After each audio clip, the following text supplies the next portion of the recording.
Hello students, welcome to the class. This is going to be the second class for this chapter of management and its function. In this video, we will cover introduction of levels of management, rules of management, functions of management, planning and its features, types of plan, its policies, strategies and procedure.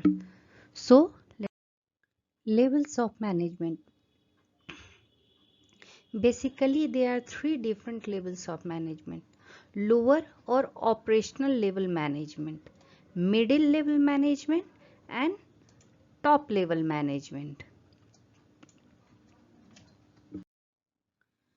First, we will understand lower or operational level management. The important features of lower level management are they assign, means lower level management, they assign tasks to employees, hence they are also called first line management. Second, they guide and supervise subordinates on daily basis. Third, they are responsible for quality and quantity of production in the organization. They give suggestions to the middle level managers.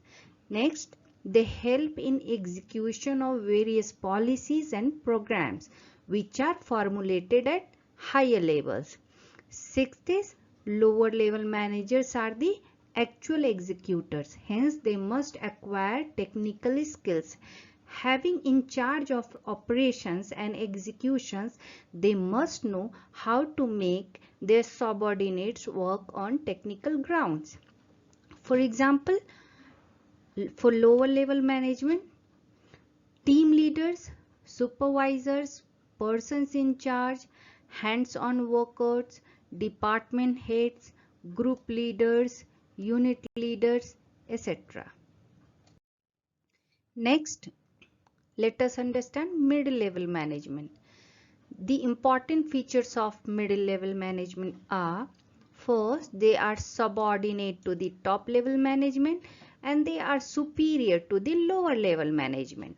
Second, they are accountable to higher level management, means they have to report every information to their higher level managers. Third, they guide and lead lower level managers, means how the lower level managers will work are guided by the middle level managers.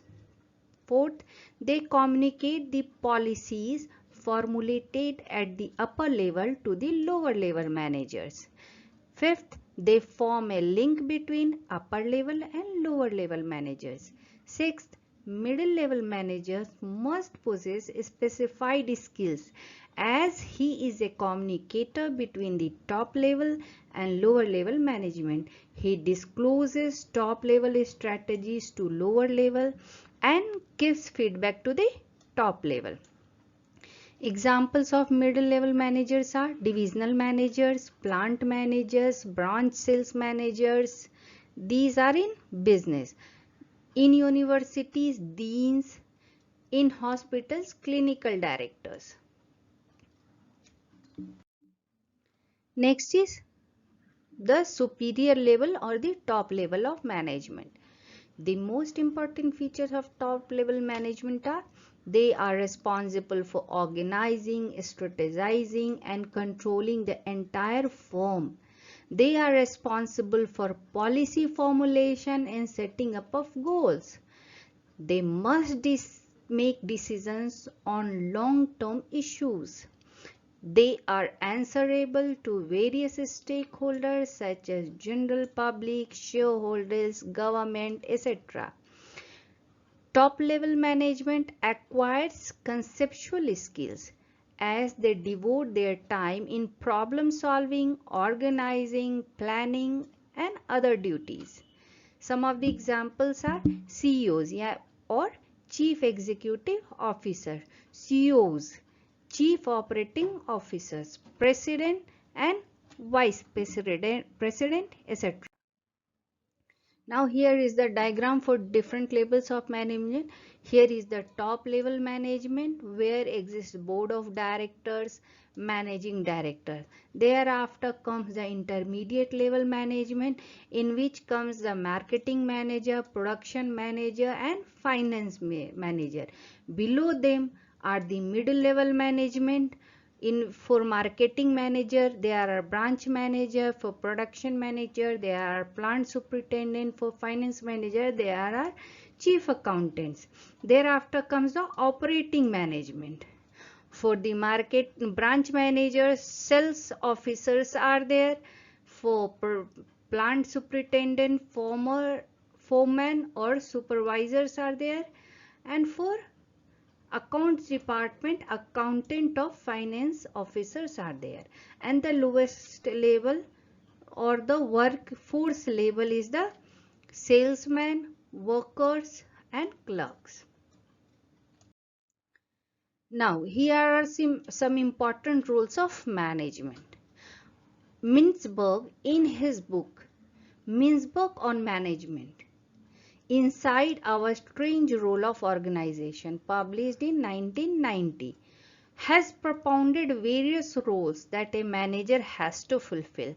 Some of them are interpersonal role, informative role, decisional roles, and management processes. Now let's see them one by one. First is interpersonal role. Interpersonal role are those roles that deals with humans, such as making networks, that is liaisons, motivating people, that is leadership, and inspiring the people, that is figureheads. Now let's see them in little bit detail. Figurehead. This role aims at inspiring workers in the organization and make them feel connected with the organization and with each other. The manager is that person who is available to help the workers and to support them. Leader. Manager leads his team with constant motivation and support and focus on achieving organizational objectives. This role includes guiding the workers about their work and how they can accomplish the set targets. The leaders then reward the workers for fulfilling the task. Liaison. Here the manager communicates with variety of people both inside and outside the institution. The role is based on the common communication skills of the manager. The role is significant as it enhances the smooth functioning of the firm.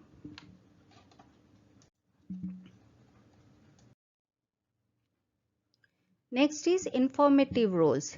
Informational roles deals with collecting information, analyzing and then sharing with the teammates. As a monitor, the manager serves as a nerve center. As a disseminator, he transfers the collected information to other employees. As a spokesperson, he transmits the information to the individuals outside the organization such as experts, stakeholders, etc.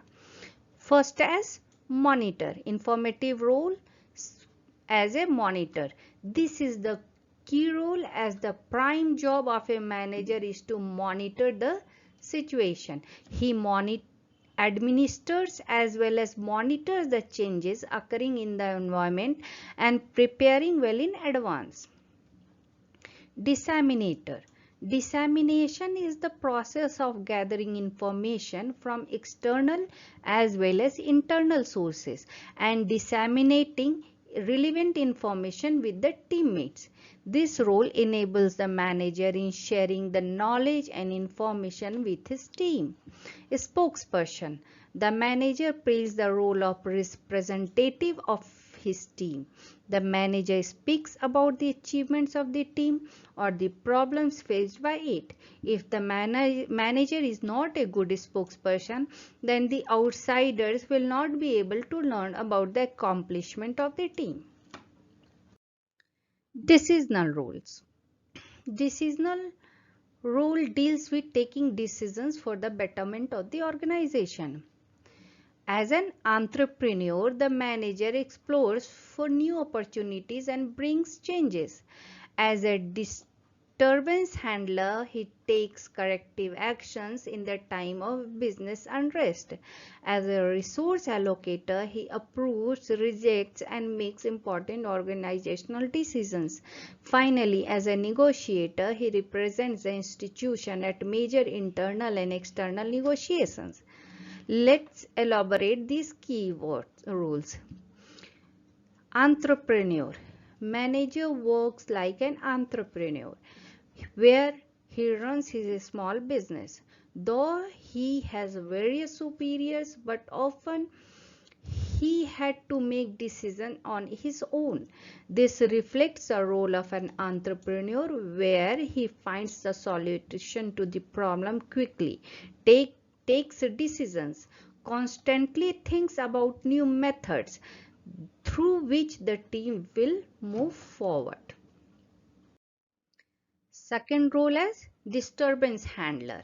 Disturbances are unavoidable in the business environment.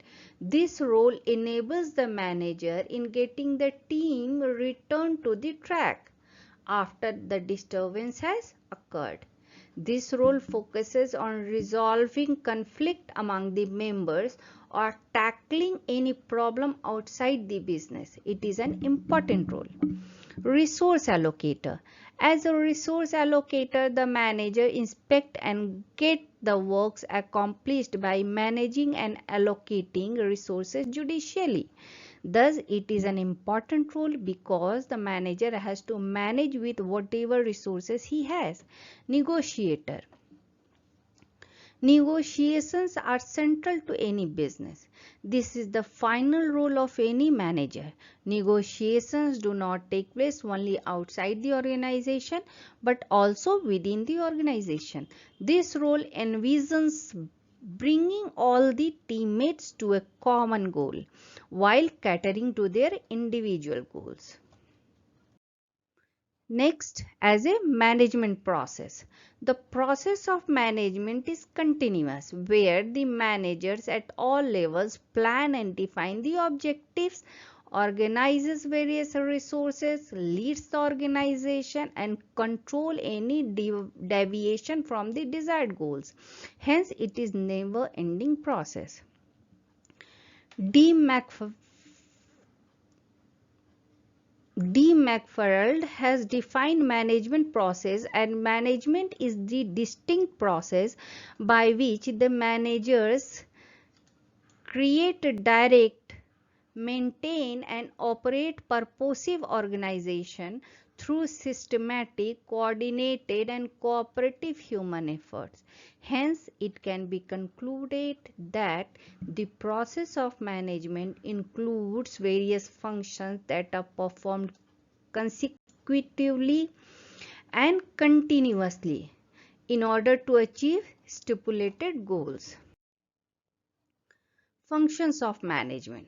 The functions relating to activities such as producing, purchasing, advertising, selling and accounting differ from one organization to other.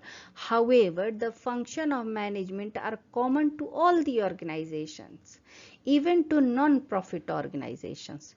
The French industrialist, popular as the founder of modern management theory, Sir Henry Fayol, divided all activities of an industrial unit into 6 categories: technical category, commercial, financial, security, accounting, and managerial.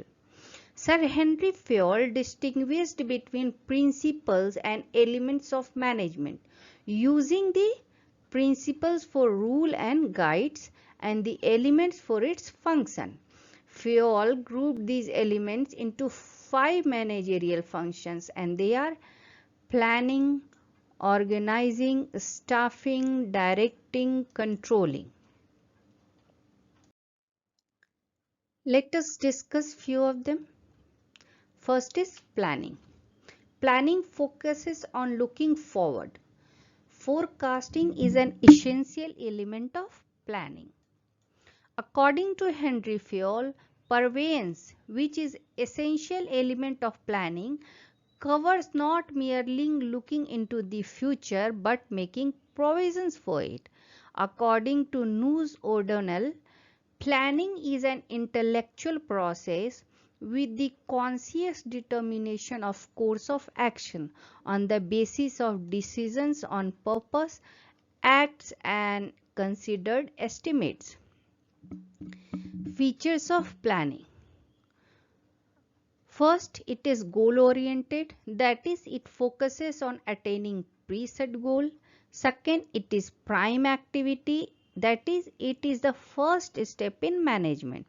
Third, it is pervasive, that is, it is done at all managerial levels. Top level management indulge in strategic planning, middle level management does administrative planning, and the lower level management is responsible for planning the operations. Third is coordination. It it builds coordination between the why, how, where, who and when aspect of planning. Fifth is considers limiting factors. Planning takes care of limited resources like manpower, money, and then plans are formulated in accordance to it. Flexibility. It is flexible as it can be changed according to different environmental conditions. Intellectual process. The quality of mind and the intellect of the manager describes the quality of planning.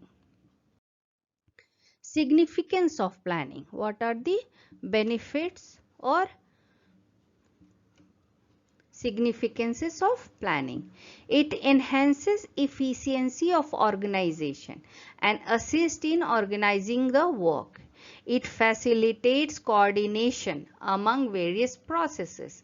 It builds the morale of the person by giving direction and motivation and aids in making decisions. It facilitates control by setting standards and promotes economy in the operation. It boosts imagination, creativity and directs the organization. It helps in attaining the objectives smoothly and economically. Advantages of planning. The main advantages of planning are: it focuses on objectives and goals, the resources are used optimally, and there is a reduction in uncertainties by measuring risk and preparing in advance. There is a reduction in duplication of work, which promotes economical operations. New ideas, innovations and creativity is promoted to tackle emerging risks. It helps in controlling and promotes management by execution, which emphasizes that managers need not intervene all the time. The lower level will follow the plans themselves. Promotes delegation of work, as the objectives are predefined in plans, which helps in execution. It involves constant screening of the environment and selecting the best plan. Hence, it tackles uncertainty effectively. Disadvantages of planning. It is costly and consumes time. There is risk of human error and danger of under targeting and over targeting. It indulges into paperwork and is rigid. Sometimes there is lack of reliable information and hence there is delay in action. It is inflexible in the time of emergency. It promotes false sense of immunity against risk. Process of planning. Step 1. Analyzing external business environment. Step 2. Analyzing interior business environment. Step 3. Determining the mission, that is the fundamental cause for which the organization exists. Step 4, determining the objectives in operational areas, departments and various sections. Step 5, forecasting. By proving into the future based on historical data and relevant tools and techniques. Step 6, determination of different courses of action. Thus, this step focuses on identifying various options or methods that are available before the management. Step 7, evaluation of alternative course of action. Among the various alternatives determined before the managers, examine their weak or strong aspects. Step 8, selection of the best alternative. This is the step where real decision making takes place. Step 9, establishment of sequence of action plan. Step 10, formulating. Formulating the final action plan, which comprises of 3 constituents, which are time limit, task of individual worker, schedule of work or timetable. Now let's see different types of plan. One is single use plan and next is multiple use plan. Let's see single use plan. These types of plans cannot be put to use repeatedly. These plans aim at achieving a single goal, which are of short term in nature. They include program and budget. They are based on repeated use of standing plans of the organization.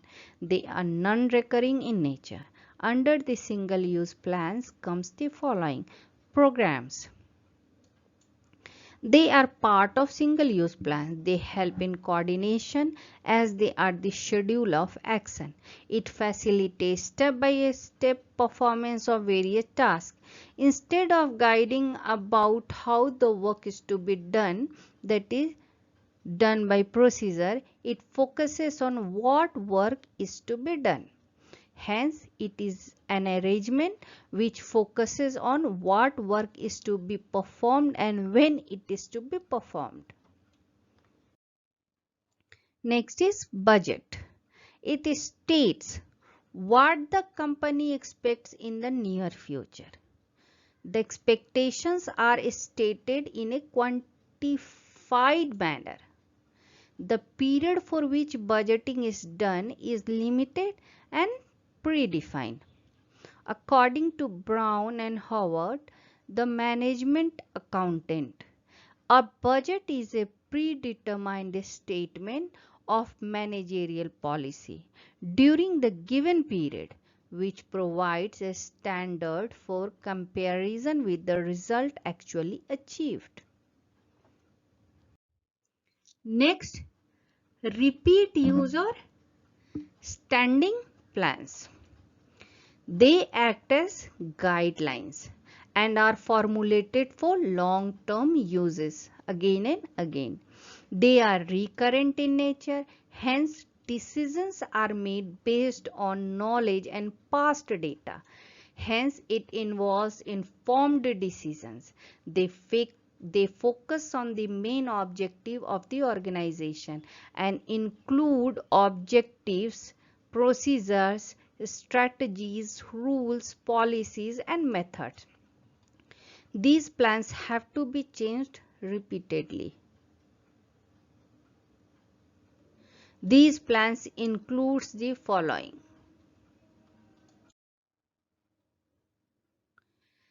objectives. They are the goals desired by an organization. They give direction to the activities of the organization. They serve as benchmark for gauging the effectiveness and efficiency of the organization. Planning without objectives is meaningless. According to Noose and O'Donnell, an objective is a term commonly used to indicate the end point of a management program. Features of objective are as follows. First, they are predetermined. They should be quantifiable and measurable. They should be clear, specific, and ambiguous terms should be removed. They ought to be feasible and realistic. The objective should be mutually supportive, and there must be an interconnection among various objectives.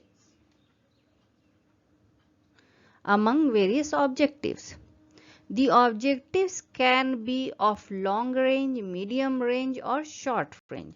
The management must set objectives in each area.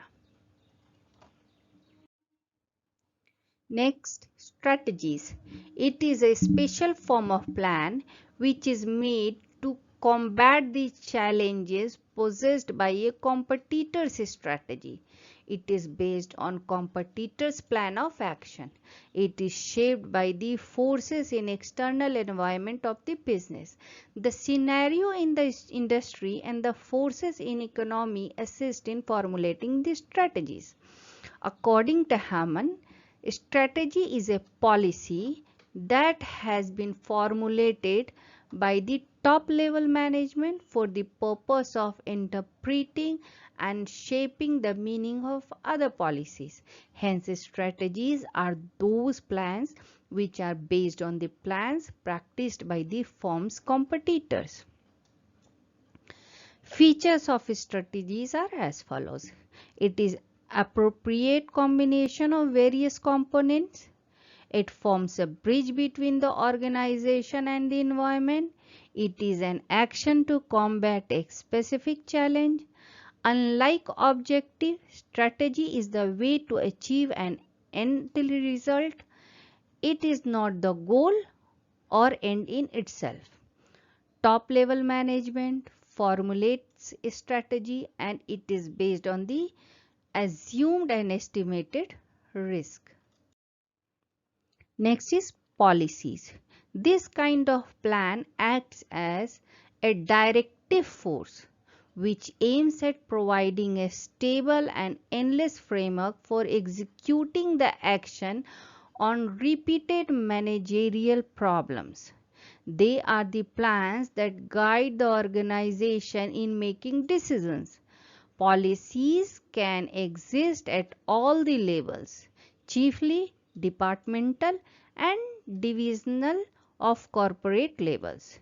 It empowers the lower level employees to solve the managerial problems on their own without depending on the upper level management. Features of policy are as follows. It is clear, positive, and definite. It should be able to translate while practicing. It is flexible as well as it has high degree of durability. It should be comprehensive and must encompass all anticipatable scenarios. It should be based on sound judgment and reliable facts. It should be communicated to everyone in the organization. Next are the rules. They are the most uncomplicated types of plans. They help in controlling the business. They are also used to alter or influence the attitude of workers and the organization. According to Noose O'Donnell, a rule requires a specific and definite action with respect to a situation. Features of rules are as follows. Rule is basically a statement which explains what a person is expected to do and what he is not. It demarcates, classifies, clarifies, and is an interpretation of a policy. It sets the standards and forms the basis of norms essential for guiding the organization, its workers and their conduct.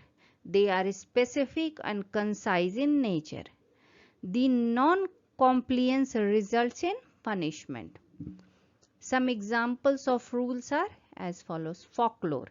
They are the rules which are not published.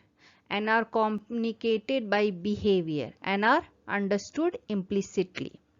Guidelines. They are generally published and suggested practices, which gives some place of discretion with regards to their use and interpretation. Mandates. They are also published regulations and orders are to be strictly followed. They cannot be ignored in any situation. Violation of mandates will lead to punishment. Next is procedures. It implies a sequence of activities which are required to be followed by the managers in order to achieve the desired future goals. They give the series of steps to be followed. According to Allen, procedure prescribes the manner or methods through which work is to be performed. Hence, it is determined fixed through bit by bit sequence of activities where the starting point and ending point are clearly mentioned. These steps have to be followed correctly in the same order in order to accomplish the task. Some important features of procedures are as follows. It gives the definite way in which the task is to be executed. They are designed generally for the internal workers. The procedures are performed in chronological order. They ensure a high quality, uniform level of execution because the steps are predetermined and published. Procedures eliminate overlapping and duplication of work because each task is to be performed one after the another. Like policies. Policies help in thinking about the action. Procedures guide actual execution in order to achieve stipulated goals. Next are the methods. They are a standardized, habitual and established manner or way to perform a particular task. It is logical and systematic way of accomplishing ends with certainty, efficiency and accuracy. Some important features of methods are as follows. They are a standardized way of performing a task which are flexible in nature. Violation of methods does not result in a penalty or fine. When the manager selects an appropriate method, then the organization saves time, efforts and also money. Methods increase efficiency and productivity. They are fixed steps in nature. With this, we are going to end this video, and in the next video, we will cover the rest functions of the management like organizing, staffing, directing, coordination, controlling. They are after planning. These are the some other functions of the management which we will discuss in the next video. And also we will discuss communication, process of communication, types of communication, barriers to communication. Herewith I am ending the video. Thank you very much. Goodbye. Have a good day and see you in the next video.